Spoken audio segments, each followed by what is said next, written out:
मंडळी, मुंबईतल्या Azad मैदानाजवळील fashion street परिसरात एक अनोखा वाद निर्माण झाला आहे. महिलांसाठीचं फिरतं स्वच्छतागृह असलेल्या बसमध्ये चक्क कॅफे चालवण्यात येत असल्याचं उघड झालंय. टॉयलेट ऑन व्हील्स या उपक्रमांतर्गत महिलांसाठी ही स्वच्छतागृह उभारण्यात आली होती, पण त्याच ठिकाणी खाद्यपदार्थांची विक्री सुरू असल्याचं उघडकीस आलंय. हा कॅफे किमान 1 वर्षांपासून सुरू असल्याचं सांगण्यात येतंय. पाहूयात आमचा प्रतिनिधी.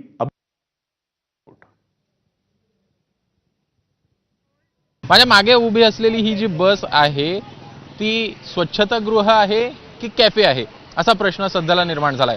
एकूणच या सगळ्या प्रकरणावरनं वाद सध्याला आपल्याला पाहायला मिळतो आहे. एकूणच मुंबईतल्या फोर्ट परिसरातील आझाद मैदानाजवळील फॅशन स्ट्रीटवर एक हा प्रकार जो आहे तो आपल्याला समोर येताना पाहायला मिळतो आहे. महिलांसाठी उभारण्यात आलेले जे स्वच्छतागृह आहे त्या बसमधून कॅफे चालवला जात असल्याचा आरोप हा समोर येताना दिसतोय आणि यामुळे सगळ्या प्रकारामुळे नागरिकांमध्ये आश्चर्य आणि नाराजी देखील कुठेतरी व्यक्त होताना पाहायला मिळते आहे. जवळपास 1 वर्षापासून हा कॅफे सुरू होता. एकूणच या संदर्भात जर का पाहायचं तर जे हे दुकान चालवत होते त्यांच्याशी आम्ही जेव्हा बोलण्याचा प्रयत्न केला तेव्हा त्यांचं असं म्हणणं आहे की आमच्याकडे आवश्यक त्या सगळ्या परवानग्या आहेत.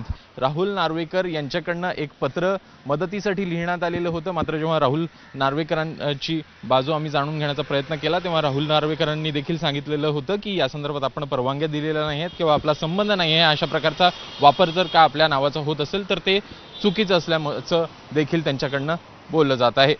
त्यामुळे एकूणच अशा प्रकारचा जो हा संपूर्ण वाद आहे तो समोर येताना दिसतो आहे आणि नेमकं अशा प्रकारे जे व्यवसाय करण्याचा प्रयत्न करत आहेत त्यांचं नेमकं काय करायचं हा देखील प्रश्न उपस्थित होतो. कॅमेरामॅन कृष्णा खापरेचा अभिषेक मुठाळ, एबीपी माझा, मुंबई. टॉयलेट ऑन व्हील्स या महिलांसाठीच्या स्वच्छतागृहाच्या बसमध्ये कॅफे उघडण्यात आल्याप्रकरणी भाजप नगरसेवक मकरंद नार्वेकर यांनी काय खुलासा केला आपण तोही पाहूया. जर कोणती गोष्ट कायद्याच्या बाहेर असली तर मुळात तिकडे बीएमसीनी ते चालवायला देणं हेच चुकीचं आहे. आणि जर ते कायद्यात असलं तरी देखील टॉयलेट आणि कॅन्टीन हे आजूबाजूला असणं अपेक्षित नाही. म्हणून ह्याच्यात योग्य ती कारवाई महानगरपालिकेने त्वरित केलीच पाहिजे, ह्या ठाम मताचे आम्ही आहोत. आणि मंडळी, आता एक वेगळी बातमी. Social media influencer Nargis फ्रुटवालानं